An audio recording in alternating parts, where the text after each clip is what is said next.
Hello everyone, I'm Gabriela Dragomir, founder and CEO of Brainstorm Strategy, and today we say welcome to my special guest, Dr. John Demartini.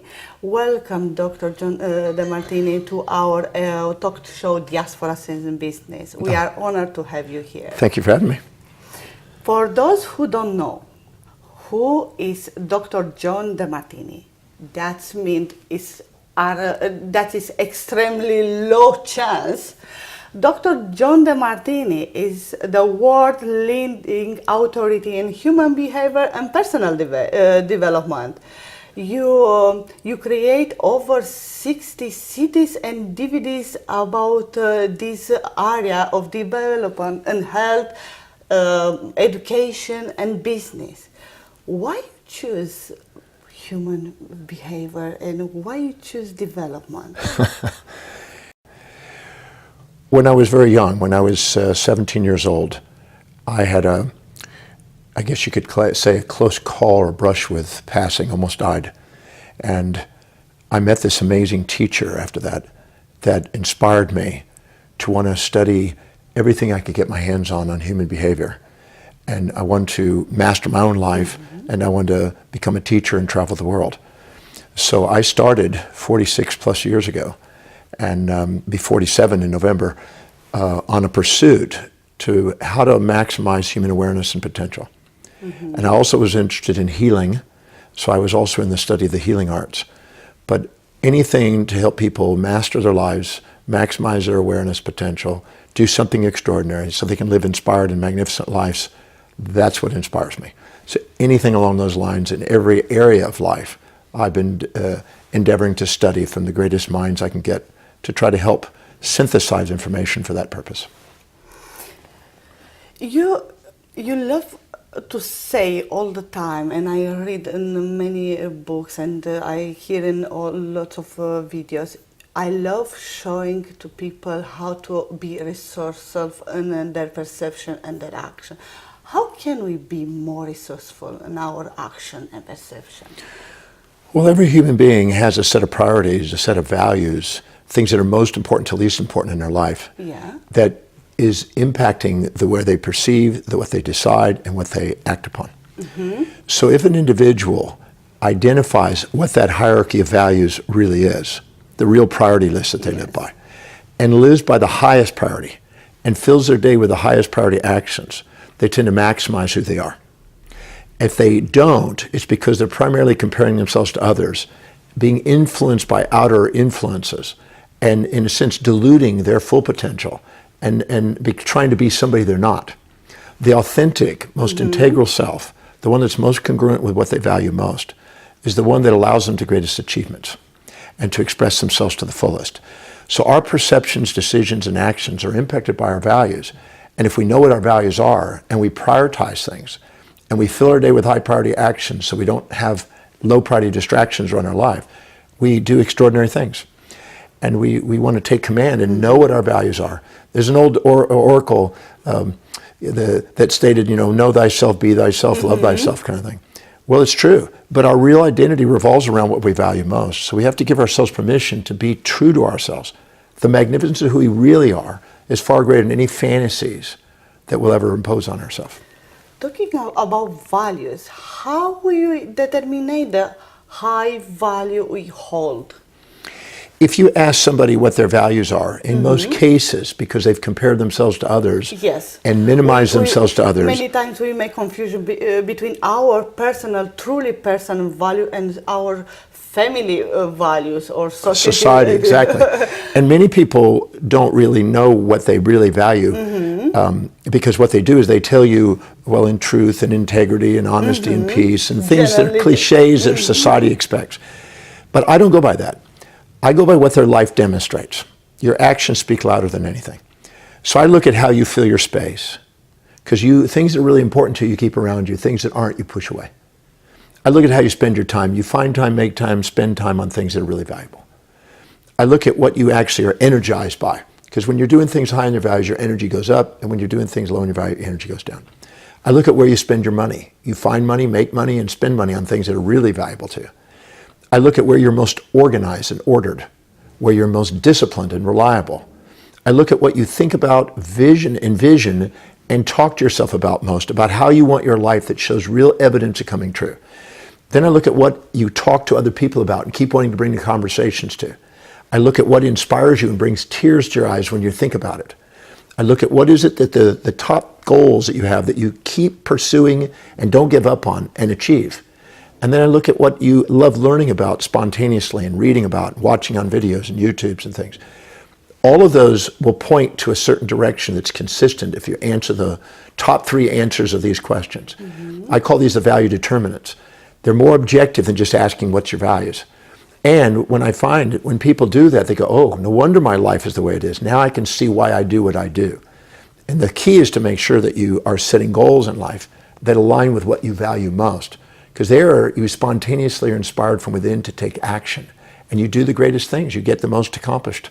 And you're more objective in not setting fantasies. You're setting real goals in real time that get real actions and real results. Talking about priority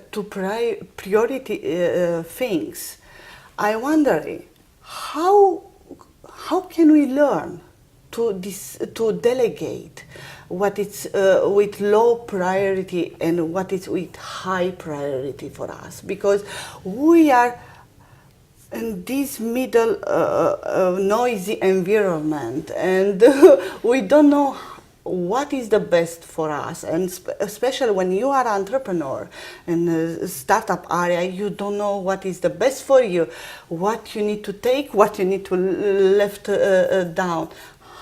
How can we learn to be more focused and one thing that I learned from reading a book by Alec McKinsey many years ago when I was 28, so this is a long time ago, to make a list of everything you do in a day.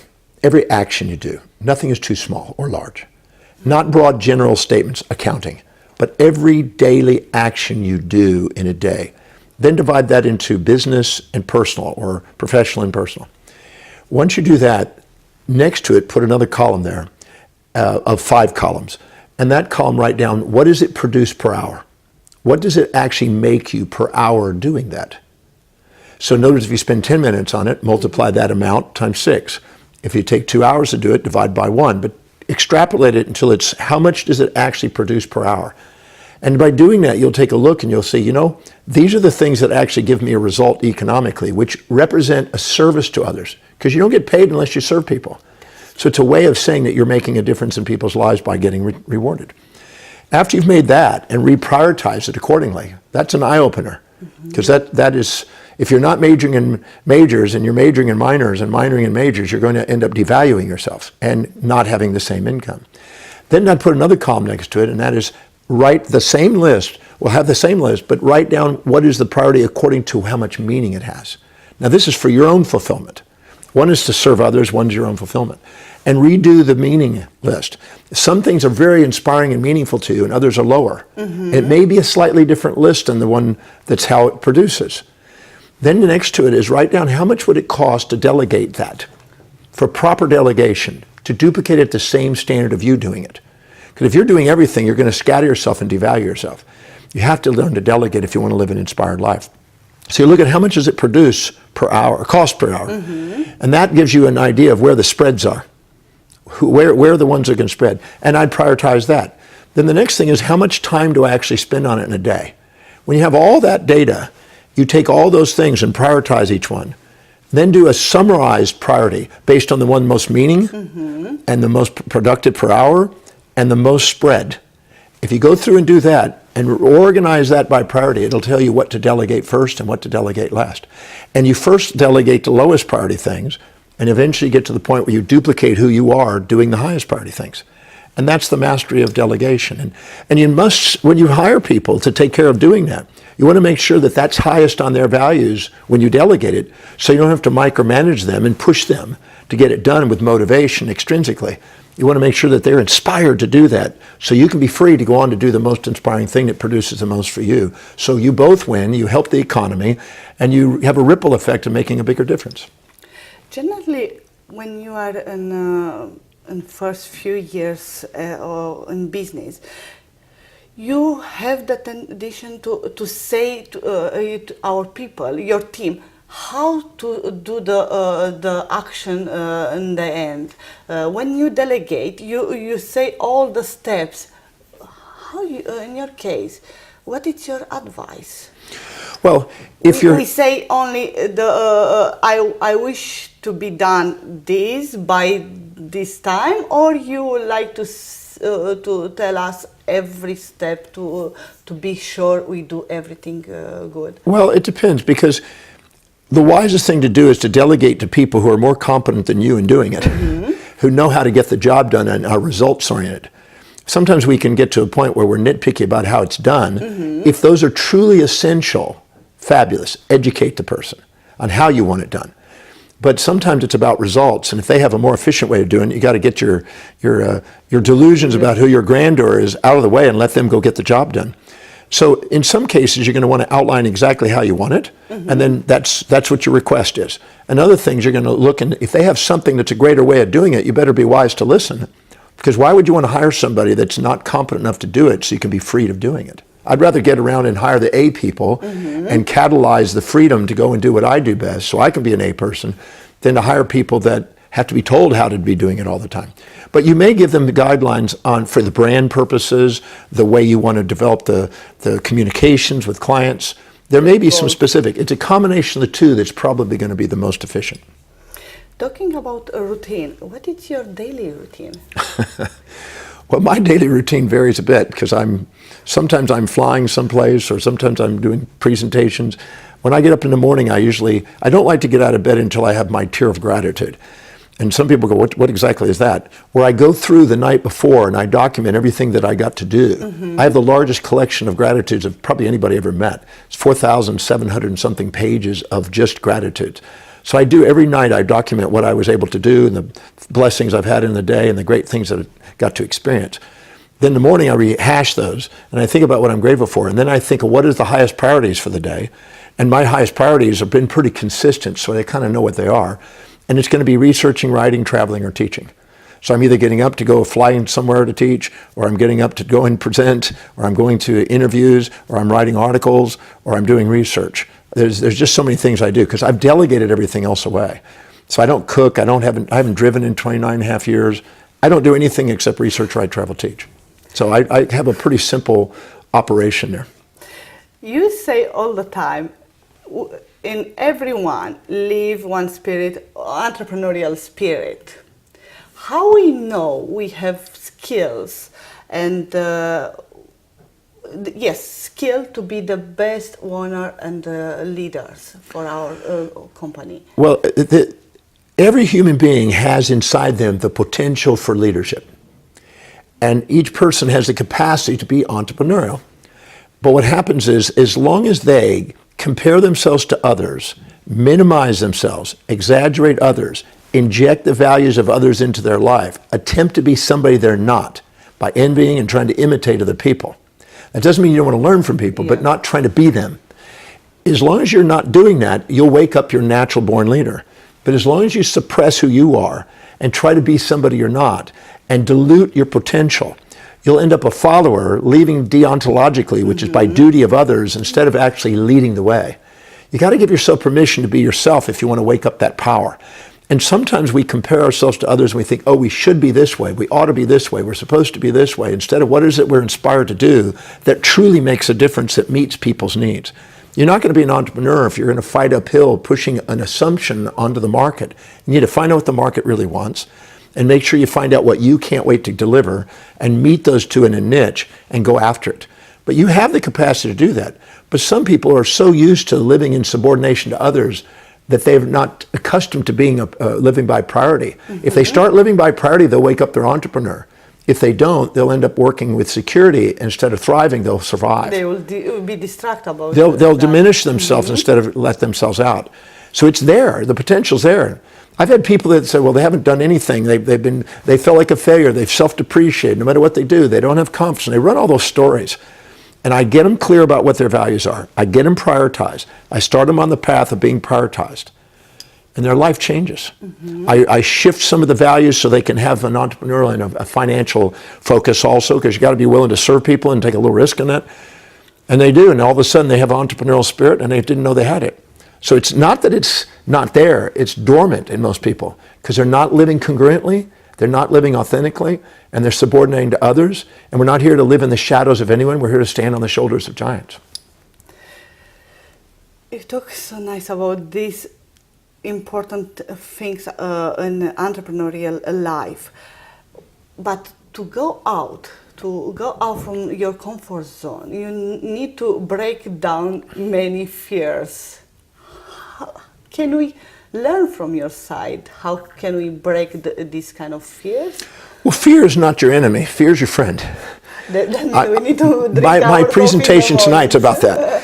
Fear is your friend, because what fear is telling you is that you are setting a goal that is part fantasy. Because whenever you're looking for something that's not really congruent with what you value most, it's not really objective, it hasn't been strategized with a plan, you haven't had foresight to mitigate the risks, you're designed to have fear to let you know that you have an incomplete objective, it's unclear, it's unchunked, it's not linked to what you value most, and it's part fantasy. And the fear is your friend to let you know you're not complete on your planning. If you do the planning properly, you see it, you've done your due diligence, you've thought out everything that could go wrong and what to do about it in case it happens or to prevent it, you thought about your market, you've done a real plan, you'd be surprised how much fear disappears. So fear is letting you know you have an incomplete objective, it's not strategic plan, you're living in your amygdala looking for an easy way without having the challenges, and you're not planning by having the executive center do its job, which is inspired vision and strategic planning and executing the plans and having self-governance.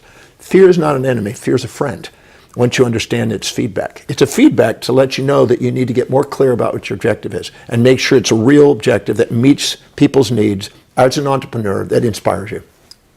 What is your most fear? What is your high fear, what you feel? Today or in any today. People ask me do I have a fear of public speaking at all? And I said, no, I have a fear of not speaking.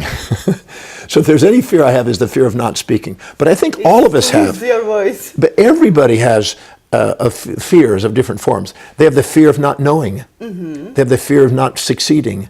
They have failure, some people call it, but not succeeding. They have the fear of not making money or losing money. They have the fear of losing loved ones or the respect of loved ones. They have the fear of somehow being rejected. Or they have the fear of not having the vitality or the looks or the beauty or the stamina. Or they have the fear of somehow being immoral in front of other people that are important. These behaviors are pretty standard in all of us. And each of those have various moments where those surface in our life.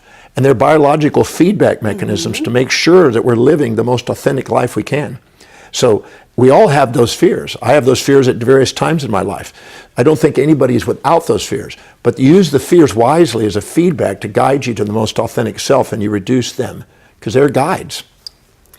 By breakthrough experience, your signature, people have access of 40 years experience and interdisciplinary studying. What is your tips? Why people need to come to watch and to be involved in this program? Well, it depends on the individual. I've had ages from 6 to about almost 90. I think 94 is the oldest. Wow. I've had a big range. The averages are probably 30, 40, 50. Yeah. But then it starts bell curving out. But it depends on the person. The 6-year-old was there because she wanted to be an author, and she wrote a book. By the time she was 7, almost 8, she had her first book, 9, second book. Now she's going 12 on 13. She's got her third book. She's a professional speaker today. Okay, so I've seen people that are very young that's gone on to do amazing things there. And a 9-year-old that's now involved in movie production. I have a girl that was 9 that now has a fashion company that's worth millions. I have a lady that's actually now into kind of a rock star, a popular star as far as singing, pop artist.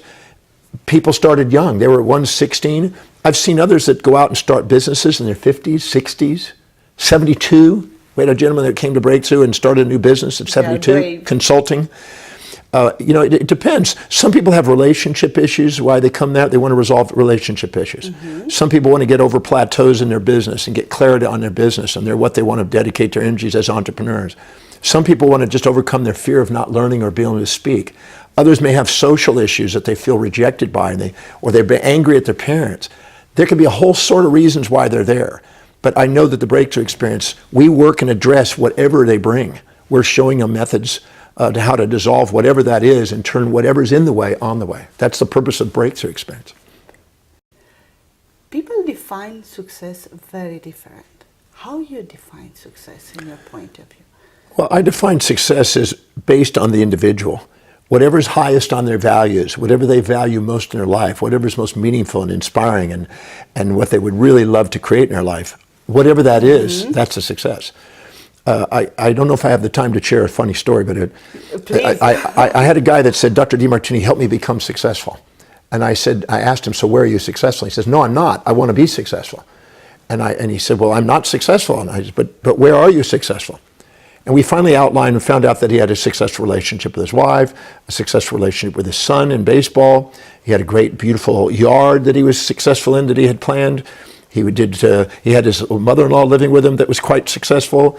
He had worked in a church and he did some ministerial work that he was successful, and he found that he had successes. And I said, the reason why you didn't honor your successes is because you're comparing him to somebody. So who are you comparing him to? Well, there's this doctor on this hill that's got a 6,000 square foot home, 3-car garage, has a lot of money and built his practice big. And I said, so does he have a family? Yes. Does he have a wife? Yes. And how's his relationship with the wife? Oh, yeah, they're having some challenges. And what about his son? Well, he's doing drugs and they're having problems in school. And what about the mother-in-law? Oh, we moved out of the country. We went away from her. And what about the yard? Oh, I think they drive on it. They have people that take care of it. They don't notice it. And what about the church? I don't think they go to church. I said, if you could trade places with that other individual and have the same wife relationship, the same son relationship, spiritual relationship, yard, and mother-in-law, if you had to deal with him, would you rather have that? To have what he has? He goes, oh no. I said, let me explain to you. He has success in his values, and he has a higher value on business and finance. You have success in your values, which is spiritual and family. He says, he's not more successful, but you're comparing yourself to him. And if you're a cat expecting to swim like a fish, you're going to beat yourself up. Or if you're a fish expecting to climb a tree, you're going to beat yourself up. But if you honor who you are, you're going to realize your achievements and success. And he looked at it and he goes, my God, you're right.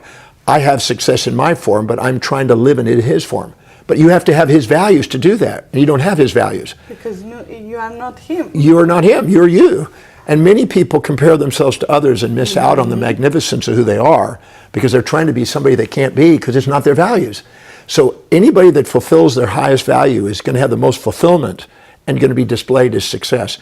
The Mrs. Kennedy, the Rose Kennedy from the Kennedy family, I was given a gift from the family, a book from the family that had her mission statement handwritten in it. I dedicate my life to raising a family of world leaders. So here's a woman dedicated to raising a family of world leaders. She didn't have a business. She didn't have social, leadership roles. She just made an amazing family. So she's successful in her values, but somebody else will say, oh, well, she didn't even have a business, but she didn't make any money. So people that have values on business would think, oh, she hasn't done anything. People have value on money and think, well, she's not earned anything. Each person will project their value onto you, but that's not what matters. I'd rather have the whole world against me than my own soul. You got to go inside and find out what you're called to do and live congruently according to that. Live by highest values and you'll unfold your form of success. Each person has a unique form of success based on their hierarchy of values. When was the moment when you, on your side, in your heart, you feel you are successful businesswoman? Well, it's interesting. I don't really even use that term normally. I call myself a man on a mission because there's many things that I get the opportunity to achieve. But if I start to think, I'm successful, I'm usually on my way down. And if I feel like I'm a failure, I'm usually way on my way up. One's a depurposing, one's a repurposing feedback system. I don't pay much attention to those titles. I'm more interested in living my mission and fulfilling what I do every day, which is research, write, travel, and teach. So people label me successful. I just label me a man on a mission. I understand. I like to ask you, what is leadership in your point of view? Well, leader is somebody who knows what their highest values are, lives congruently accordingly, has a mission and a message and a vision they want to impact the world with, to make a difference in, that they see in the world that could be contribution. And they go out and pursue that relentlessly and with perseverance until they achieve something that is remarkable that other people weren't willing to do. And they lead the way, and they inspire through exemplification of what's possible, and they have a congruency. The greater the congruency between their intentions and their highest values and their actions, the greater the, quote, leadership role that they play. And that could be anything. That could be in any area. It could be sports, it could be business, social, health, fitness, spiritual. There's no rule about where that's to be. Mine would be maybe in the area of personal development or human behavior or learning and disseminating information. But when it comes to technology, I don't even have a cell phone. I delegate everything. So I'm a klutz when it comes to that area. I'd be considered like a failure to people that are into social media. That's not my thing. I'm mainly a researcher and teacher. That's my things that I love doing most. So I'm an expert in that area.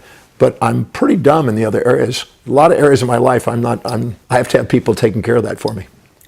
When we finish our daily task, we think, wow, we are good in time management, but it's wrong. It's about focus. What is the difference between attention and intention? Well, attention is a sensory experience where you're paying attention to things in your environment, and intention is a motor activity where you're actually intending to get something done with your actions. So one's a perception, one's an action. Attention, intention, awareness and will, sometimes called. So there's a difference. There are two aspects of the sensory cortex and the motor cortex. So the sensory cortex is on the back part, and the motor cortex is on the front part of the brain. And then between them, you got this dividing system that has fibers that go through it. And if we sense something, we're fully aware of it, we may then have a decision to do something that we intend to get done, and then we act on it. So a person who is powerful and expanded their awareness and their influence with attention and intention do extraordinary things. In the breakthrough experience, that's one of the objectives, to expand your sphere of awareness and influence, and to give yourself permission to play in a bigger field of possibility by not subordinating and by recognizing that whatever you see in the people around you, you already have. You can't admire people without having what you see in them, though you're too humble to admit you have it. In the breakthrough, I show you how to recognize what you have that you see in these people you admire, so you're not intimidated, and you give yourself permission to play in the same field of possibility, standing on their shoulders instead of in their shadows. You talk about permission. We say many times yes, lots of actions, but we don't really want, and take lots of focus from our priority activity. How can we learn to allow ourselves to say no?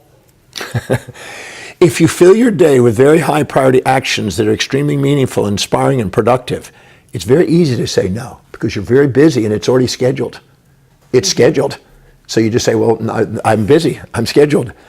But if you have nothing on your plate, if you don't fill your day with high priority actions that do inspire you, it fills up with low priority distractions that don't, which usually is inculcated from people around you projecting their expectations and needs on top of you. So you're going to say, well, okay, because you're going to be giving power to them in fear of rejection. And the herd instinct and the fear of rejection stops people from doing what's priority and not giving themselves permission. So I say prioritize your day, stick to the priorities, and it's easy to say no. And then it's wise to come up with tactful ways of presenting it. Thank you, but no thank you. Right now, I've got a whole lot of things that are very important to me that I'm doing right now, and I couldn't possibly give you full attention and do my greatest service to you when I'm not really present. There's just many ways of saying it. Or thank you, but no thank you. Right now, that's not the most important thing for me, and I try to live by priority. Or you say, well, you know, right now that just doesn't inspire me, doesn't interest me. Maybe if you come back with something different, I might have a different view. Wiser to tell them the truth and stick to that and let them at first be maybe disgruntled because they're being an opportunist and sometimes expecting things, but that's a projection of their values onto you. If they honor you, they're going to want to know how to make sure you win out of it. And if you do, then you'll do it. So it teaches them to communicate effectively what they want in terms of your values, which is a help to their life. It also then helps you prioritize your life. But if you say no to somebody, actually they respect you more in the long run. That is very true. When you say no, that means you are already educated and you know your priority. How can we learn to be our command of our life and to delegate what is not important for us? Well, I think we've sort of said something about that. The key is to make sure that you identify what you really value in your life and get clear. On my website, I have a value determination process. I think you've seen it. And it gives you these 13 questions that we reiterated. And going through those is very eye-opening because it helps you look at what's really important. Once you do that, then you ask yourself on a daily basis, what is the highest priority action I could be doing today with the resources I have to serve the greatest number of people and make the biggest difference and have the most fulfillment in my life? And if you ask that question and answer that question and not let the world run you, but you go inside, when the voice and the vision on the inside is louder than all opinions on the outside, you master your life. So go in there and get really clear about what is priority. It's your decision. You're the leader, you're captain of your ship and master of your fate. You decide. Go inside, set it up, but if you don't take priority, don't bitch about other people taking it, because any area of your life you don't empower, people will overpower. If you don't empower yourself intellectually, you'll be told what to think. You don't empower yourself in business, you'll be told what to do. Don't empower yourself in financial, you'll be told what you're worth. Don't empower yourself in relationships, you'll be pushed around by the spouse or family members. If you don't empower yourself socially, you'll be told the propaganda to believe. You don't empower yourself physically, you'll be told what drug to take and what organ to remove. And if you don't empower yourself spiritually, you'll probably be taught a dogma to live by that's irrational and antiquated. So it's wise to take command of your life. Otherwise, people are designed to make you frustrated enough to get back to what's priority in your life. The step and the gap between to be entrepreneur or not, it's procrastination. Is the procrastination? Procrastination is part of the fear. Well, anything that's low on our values we'll procrastinate, hesitate, and frustrate over. And anything that's high in our values will be disciplined, reliable, and focused. The key is to make sure that you're prioritizing. You spontaneously are inspired to act on the highest priorities. I'll use the example of a young boy who loves video games. When he's doing his video games, and that's his highest value, and he loves his games, he doesn't need to be reminded. He doesn't need motivation. He doesn't need incentives. He just does it. He spontaneously does it. There's no procrastination, hesitation, frustration on his video games. But in his chores, his homework, and his cleaning his room, you'll have to motivate him because it's not highest on his values. Unless all of a sudden a girlfriend comes over and makes him and says, "You're a bum," you know. Then he might all of a sudden do it because he's now got it linked. Doing it is going to get him what he wants with the girlfriend. So trying to push people uphill against their values is unwise, and you'll end up throwing labels on them. Well, they're lazy. Nobody's lazy in their highest values. I've had people come up to me in my breakthrough experience and say, well, I'm lazy, I keep procrastinating. I said, let's look at your values. We looked at them, we find them, and in the top values, they're not lazy. They're very disciplined on what's highest, but they're expecting it to be something that's not. They're comparing themselves to others, expecting it to be in this other area like the person they admire, and then they beat themselves up thinking, well, I don't have that. You don't have the same values. You have to look at what your values are. Either set goals that match your highest values or change your values to match your goals. But don't expect to live outside your values without beating yourself up. You're going to beat yourself up if you do. Amazing. If you can give one piece of advice for an entrepreneur from outside, what will be? Don't make assumptions about the market that you're in. Go and find out and make sure there's truly a market there, or you're going to be fighting uphill and projecting assumptions onto people. When you do it, if you meet the needs and there's a real demand for what you have, being an entrepreneur can be very inspiring because then all of a sudden you got an abundance of business. You want to find out what the world is looking for, the niche that you want, and you want to find something you can't wait to get up in the morning and do. So you're tap dancing to work. I don't have a problem getting up in the morning and do research and teaching. I do it spontaneously. I've been doing it 46 and a half years. Nobody has to remind me or motivate me to get up and do that. I found my niche. So all I have to do is make sure that I find what people are looking for and provide what they're looking for, and I got a business. So the key is not make assumptions, but make sure you really truly have people's needs, and you have to find what is called equity, where your highest values and their highest values have to be equal. If you exaggerate yours over theirs and project onto them and expect it, you're not going to get anywhere, because you're going to be pushing uphill trying to get people to buy. If you're minimizing yourself and sacrificing them, there's no profit. But if you have equity and you have equanimity within yourself, where you're not proud or shamed, but you're just in love with doing what you love to do and sharing and helping other people fulfill what they would love, you got a business. How can we maximize resilience to keep our anxiety in our hands? That's a good question. Whenever we're living by our very highest values, we are the most objective. And objectivity means balanced-minded. When we're not balanced-minded and we're highly polarized and highly emotive, we fear the loss of things we attach to and infatuate with, and we fear the gain of the things we're trying to repel and that we resent. And so if we have a highly emotional and polarized state, our resilience level drops. And we're now letting the world on the outside impact us. So that's why it's so important to stick to priority. Because when you live by your highest priority, the blood glucose and oxygen goes into the forebrain, and in the forebrain is the executive center. And the executive center has fibers that go down into the amygdala and calm down and mitigate all the volatilities of emotions and allow us to have reason and objectivity instead of subjective biases where we distort things. An animal lives in avoidance of pain and a seeking of pleasure, avoidance of predator, seeking of prey. If we live that way, we're going to fear the loss of prey, we're going to fear the gain of predator. We're going to be under high anxiety and high stresses if we're basically doing low priority things and going into our amygdala. The key is to stick to the highest priorities, to have foresight and plan instead of hindsight and learning by trial and error reactions. And if we do, we mitigate the risk. When somebody has a stress, stress only comes in two forms: the perception of loss of that which you seek and the perception of gain of that which you're trying to avoid. Well, you're only seeking and avoiding when you're highly emotive. When you're actually objective, you have a balanced view on things. If I come to you and I said, you're always nice, you're never mean, you're always kind, you're never cruel, you're always generous, you're never stingy, always up, never down, there's a part of you that wouldn't believe that. Because you go, no, I got a little of both. I go home and I cry. Yeah. And if I said to you, you're always mean, you're never nice, you're always cruel, you're never kind, you're always stingy, never generous, always negative, never positive, you wouldn't believe me. But if I said, sometimes you're nice, sometimes you're mean, sometimes you're kind, sometimes you're cruel, sometimes you're generous, sometimes you're stingy, sometimes you're peaceful, sometimes you're wrathful, you'd immediately believe me. So anytime you have an objective view, a balanced view, you have the greatest resilience and you have the least amount of stress.